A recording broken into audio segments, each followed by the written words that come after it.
Grouch has many more tweets like that about Stranahan's deceased child. Simply disgusting.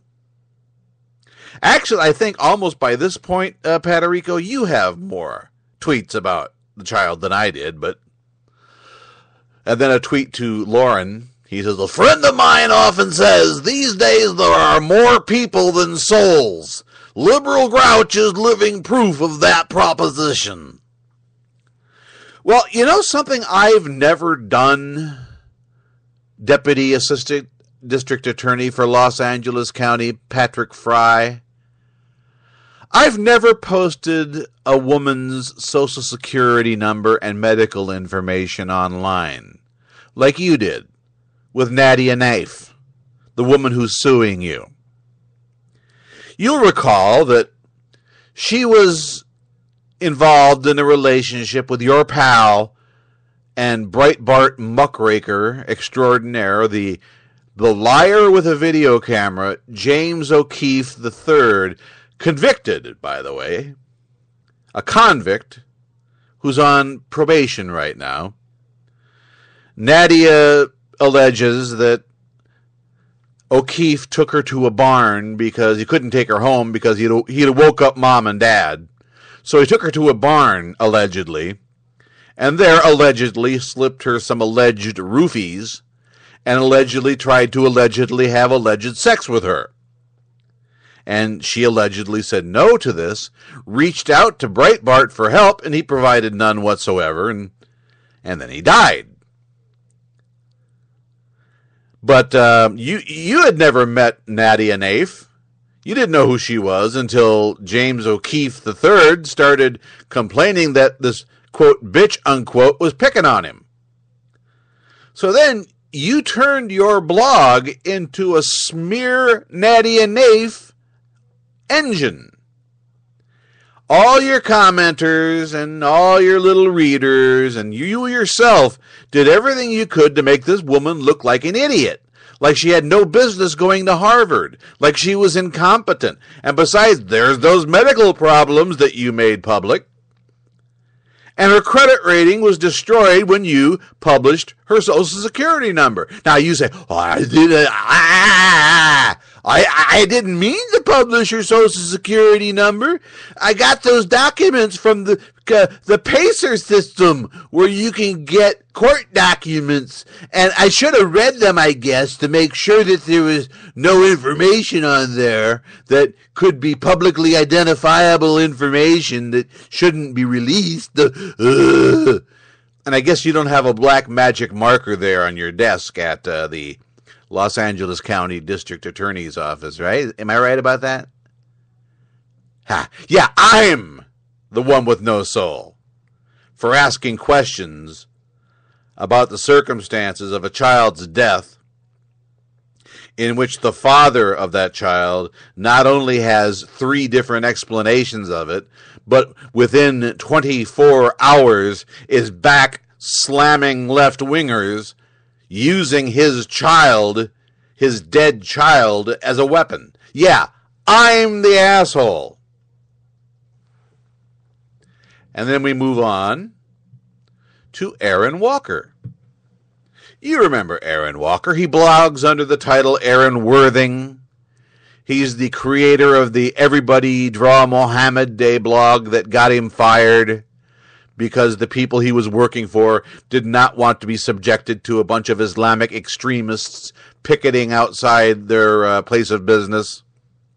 He blames Brett Kimberlin for getting him fired due to terroristic acts. Those terroristic acts were nothing more than identifying Aaron Walker as Aaron Worthing, since Walker had insinuated himself into a lawsuit that Kimberlin was involved in. So here's what Aaron Walker has to say about your naughty old bad liberal grouch.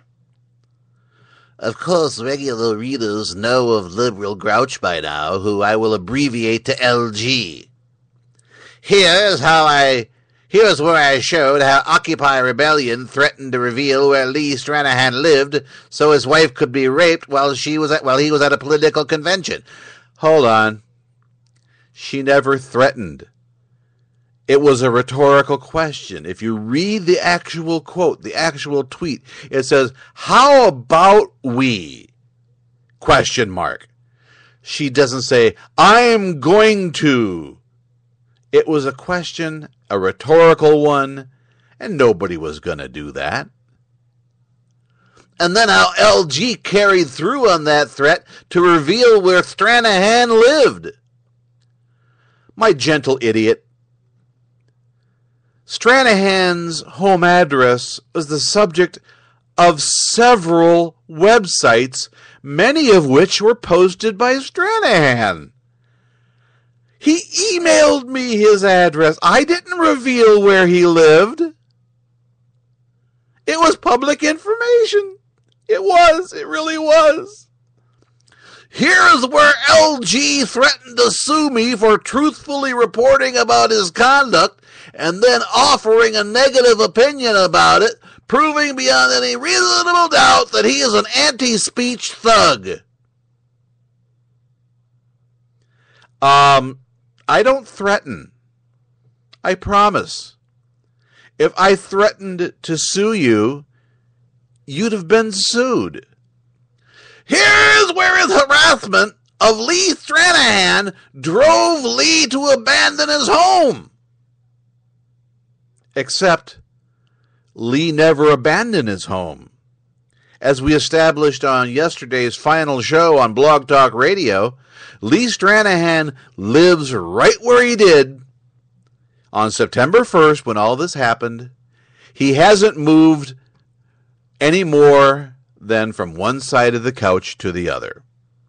He raised God knows how much money based on my pretend threat that the police investigated and said, "There's no threat here."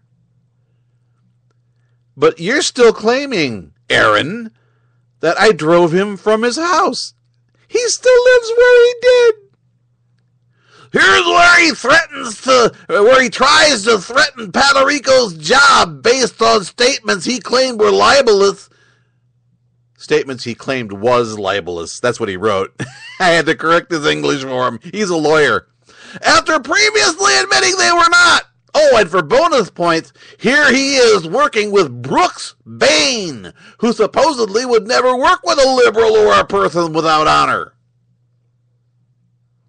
I think Brooks Bain has established that although I am a liberal, I am a person with honor.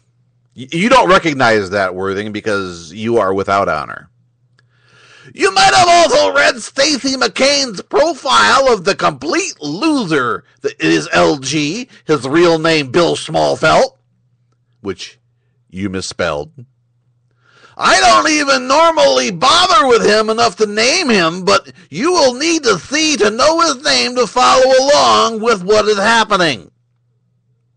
You might know how the sad story of how Mrs. Stranahan last year was expecting twins. Unfortunately, one of the children died, leaving this family with the emotional whiplash of welcoming a new life while mourning the one they lost. I literally cannot imagine how that feels. You don't have to imagine it. You can listen to Stranahan's radio show a couple days later in which he grabs that dead baby by the feet and uses it as a club against Anonymous. You can read his own tweets where less than 24 hours after the baby died, he's hawking his blogging course. Yeah, boy, there's some real grief there. And yesterday, LG decided to attack him for it. This is the action of a man who not only lacks ordinary human compassion, but doesn't even understand the concept well enough to fake it. I attacked nobody. I raised questions. I asked which of the 3 stories Stranahan told about the death of his child was true. I asked whether or not his wife had proper prenatal care. I asked whether or not she was in the care of an obstetrician. I asked if she went to the hospital to have the baby instead of hiding in the closet like a cat to have her kittens. So LG is concerned about potential child abuse. Well, one of his allies, Brett Kimberlin, is a man who, I'm not even going to read this. I'm not even going to read this because it's a smear against Brett Kimberlin based on unfounded, never charged allegations from decades ago. But that's how Aaron Walker is. That's his shtick. The bash Brett Kimberlin thing. It's how he makes a living. You remember not long ago that Aaron Walker filed not a brief, but a form with the Virginia Circuit Court that dismissed, laughing all the way, his charges against Brett Kimberlin. Walker filed a permission request to appeal that decision without having to pay for it. He wanted the taxpayers to pay for it, and it took him 10 days to make the decision for some reason, but the Prince William County, Virginia authorities said, go fuck yourself. No, if you're going to do this, you got to pay for it. So now that's all dead and gone, so he needs something to keep those donors sending in money. Moving on! There isn't much more to say than what he said himself. And indeed, he's back at it. But life is too short to follow every vile thing he's tweeted on the subject. You get the idea. You copied and pasted every vile thing I said and tweeted. He has also said that he will apologize on his radio show. Thanks for paying attention, buddy.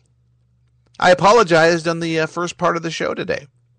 Judging from past behavior, he is full of it. Judging by that past behavior, what he really means is he will sarcastically apologize to Lee being the most, he will sarcastically apologize for Lee being the most evil man ever, or something like that. I don't think Lee Stranahan is the most evil man ever.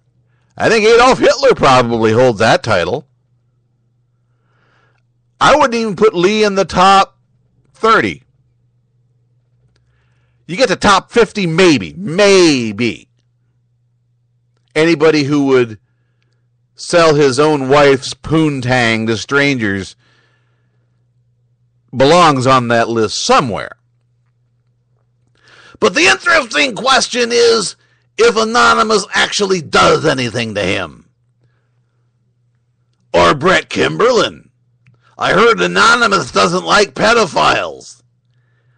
And again, you get the spurious allegations that Aaron Walker makes about Brett Kimberlin, which aren't worth the paper I use to wipe my ass. But this is also the same guy who continues to claim on his blog every day that he lost his job due to the terrorist threats of Brett Kimberlin, when the guy who fired him in black and white is on record, as we've shown time and time again, saying that Brett Kimberlin had nothing to do with why Aaron Walker was fired.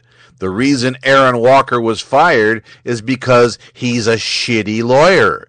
He didn't get his job done. He didn't do his work. He was so busy with his little bloggy activities with his pals Patrick Fry and Mandy Nagy on company time that company work went undone. That's why he got fired. But he can't admit that because then he has to admit that he's a piece of shit.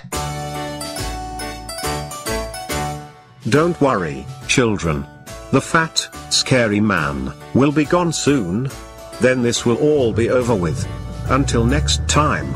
Old Uncle Bastard will be back in a moment for his big finish.